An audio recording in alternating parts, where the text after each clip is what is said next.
1 मे 1980 रोजी स्थापन झालेल्या सार्वजनिक वाचनालय म्हसरूळ येथे स्थापन झालेल्या ज्ञानाचा दिवा घरोघरी लावण्यासाठी परिसरातील स्पर्धा परीक्षेची तयारी करणारे विद्यार्थी आणि सुजाण नागरिकांच्या उज्ज्वल भविष्यासाठी हक्काचं ज्ञान मंदिर.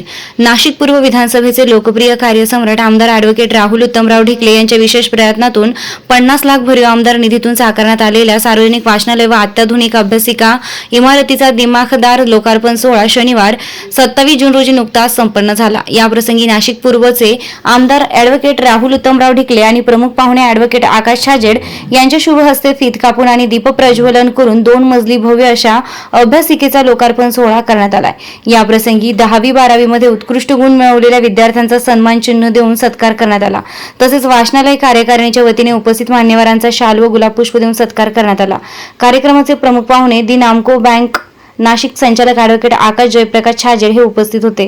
तसेच इतर मान्यवरांमध्ये प्रभाग 1 च्या नगरसेविका रंजनाताई भानसी, दीपालीताई गीते, रुपालीताई नन्नवरे, प्रवीणजी जाधव, माजी नगरसेवक अरुणजी पवार यांच्यासह म्हसरूळ विकास कार्यकारी संस्थेचे सभापती राजेंद्र परशुराम सातारकर, उपसभापती मंदाताई रमेश बोरस्ते हे उपस्थित होते.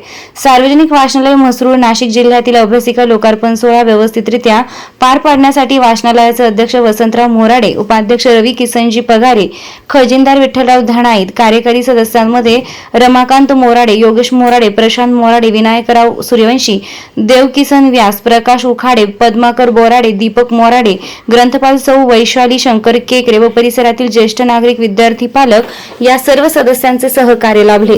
निर्भीड ज्योत न्यूजसाठी आशा मोरे, कर्डक, नाशिक. अभ्यासिक आमच्या वाचनालयाबद्दल थोडीशी माहिती द्यायला पाहिजे.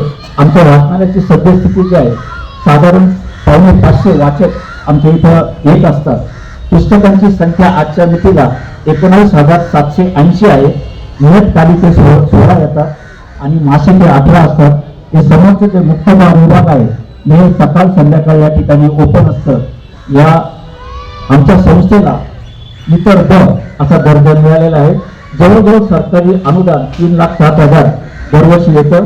त्याच्यामध्ये अर्ध जे पेमेंट जे आहे ते आमचे 3 कर्मचारी या ठिकाणी आहेत, त्यांना जातं. अर्ध्या याच्यामध्ये बाकीच्या वाचनालयाचा हा पुस्तकांच्या वगैरे रूपाने हा खर्च होत असतो, याचीही आपल्याला जाणीव आहे. आम्ही देणग्या वगैरे रूपाने किंवा त्या पुस्तकाच्या माध्यमातून आम्ही लोकांकडून थोडासा निधी घेत असतो. त्याच्यात वाचनालयाचा हा लाईट बिल वगैरे सगळा खर्च या ठिकाणी करत असतो. वेगवेगळे कार्यक्रम या ठिकाणी सादर होत असतात वर्षभर.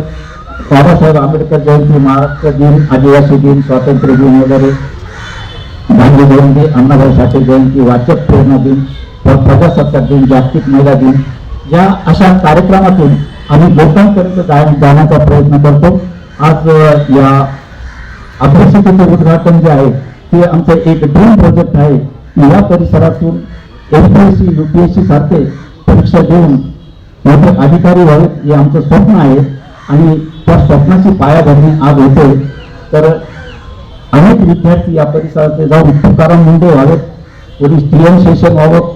अधिकारी संजयजी यांनी आम्हाला 9,000ची कॉम्प्युटर आणि इंजिनिअरची पुस्तकं दिली आहे. ती आम्ही लेआउटमध्ये ठेवलेली आहे. ती संजयजी गोसावी यांचा मी मनपूर्वक आभार मानतो. आपले शुभ आशीर्वाद या अभ्यासिकेला सुरुवातीपासूनच लाभले. आमच्या 4ही नगरसेविका आणि नगरसेवकाचे मनपूर्वक आभार मानतो. याशिवाय सभाप्रमाणे एक सामाजिक बांधिलकी म्हणून नुसतं वाचनालयापुरतंच न राहता 15 ऑगस्ट म्हणा, 26 जानेवारी म्हणा, 1 मे म्हणा किंवा अन्य जे सण असतील राष्ट्रीय, त्या सणाच्या निमित्ताने आम्ही जे काही विविध कार्यक्रम या ठिकाणी राबवित असतो आणि त्या ठिकाणी सर्वांना या ठिकाणी आमंत्रित करतो. आणि सर्वांना एकच विनंती, वाचनालयाला तुमच्यापासून कोणत्या प्रकारची अपेक्षा नाही आहे, भरभरून दान दिलं जातं एवढं सांगूनसुद्धा वाचकांची, ग्रामस्थांची आणि सभासदांची या ठिकाणी फार मोठी मदत. इमारतीच्या लोकार्पण सोहळ्याकरता उपस्थित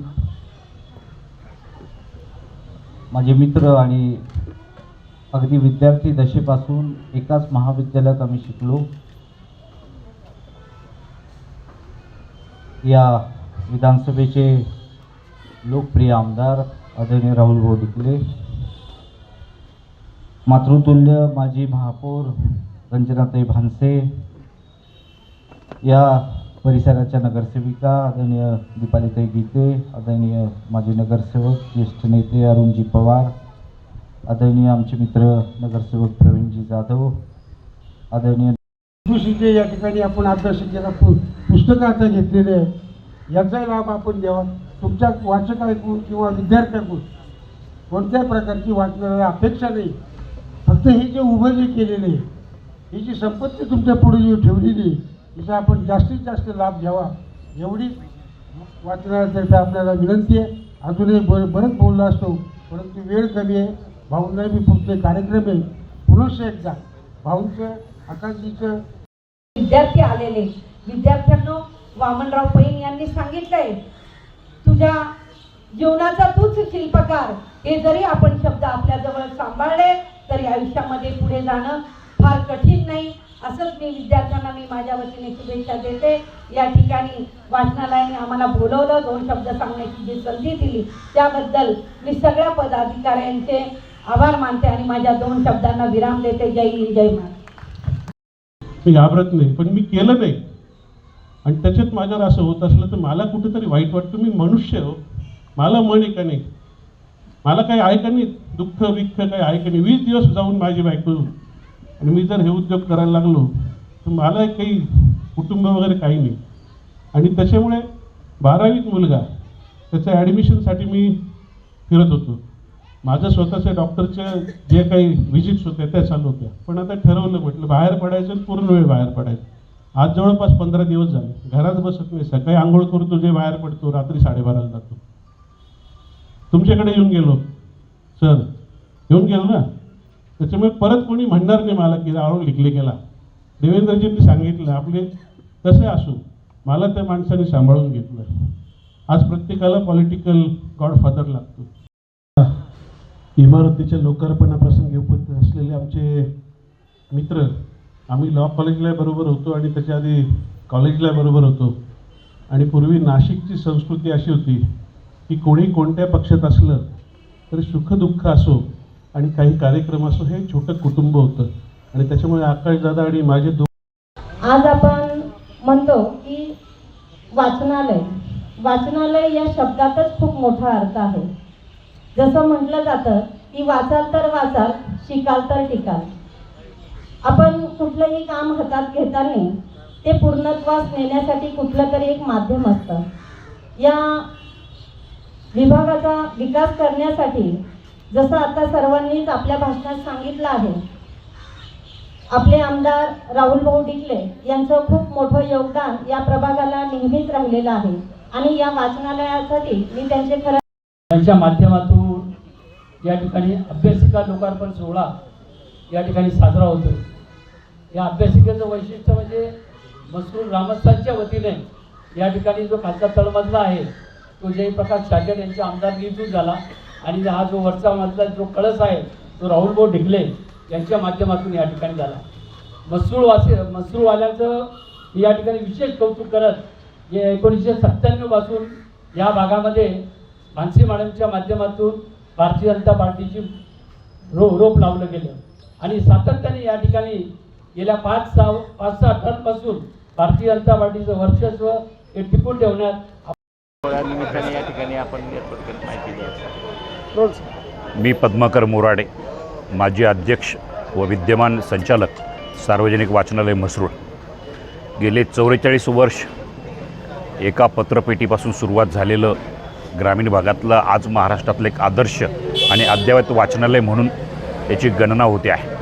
आज आमचं सर्व संचालक मंडळांचं एक स्वप्न पूर्ण झालं की स्वतःच्या वास्तूमध्ये आज अभ्यासिकेचा शुभारंभ या ठिकाणी झाला. पत्रपेटी ते स्वतंत्र मालकीचा अभ्यासिका या वाटचालीमध्ये स्थानिक ग्रामस्थ, वाचक यांचं मोलाचं सहकार्य मिळालं. त्याचबरोबर ही इमारत उभी राहण्यासाठी नाशिक नगरीचे तत्कालीन महापौर, माजी आमदार, माजी खासदार ॲडव्होकेट उत्तमरावजी ढिकले साहेब यांच्या निधीतनं या ठिकाणी पहिलं मुक्तद्वार वाचनालय सुरू झालं. आज त्यांचे सुपुत्र विद्यमान आमदार राहुलदादा ढिकले यांनी या वाचनालयासाठी अभ्यासिकेसाठी 50 लाख वाचनालय म्हसरूळच्या अभ्यासिकेच्या लोकार्पण सोहळ्यासाठी या ठिकाणी उपस्थित असलेले आपल्या नाशिक पूर्व विधानसभा मतदारसंघाचे संघर्षवेत्ता आमदार आदरणीय राहुलभाऊ डिकले, नंतर या ठिकाणी प्रमुख पाहुणे म्हणून उपस्थित असलेले माननीय ॲडव्होकेट आकाशजी खाजेर साहेब, आपल्या प्रभागाच्या नगरसेविका आणि नाशिक शहराच्या माजी महापौर आदरणीय रंजनाताई बानसी, आपल्या प्रभागाचे ज्येष्ठ नगरसेवक आदरणीय अरुणजी पवार साहेब, आपल्या प्रभागाच्या नगरसेविका दीपक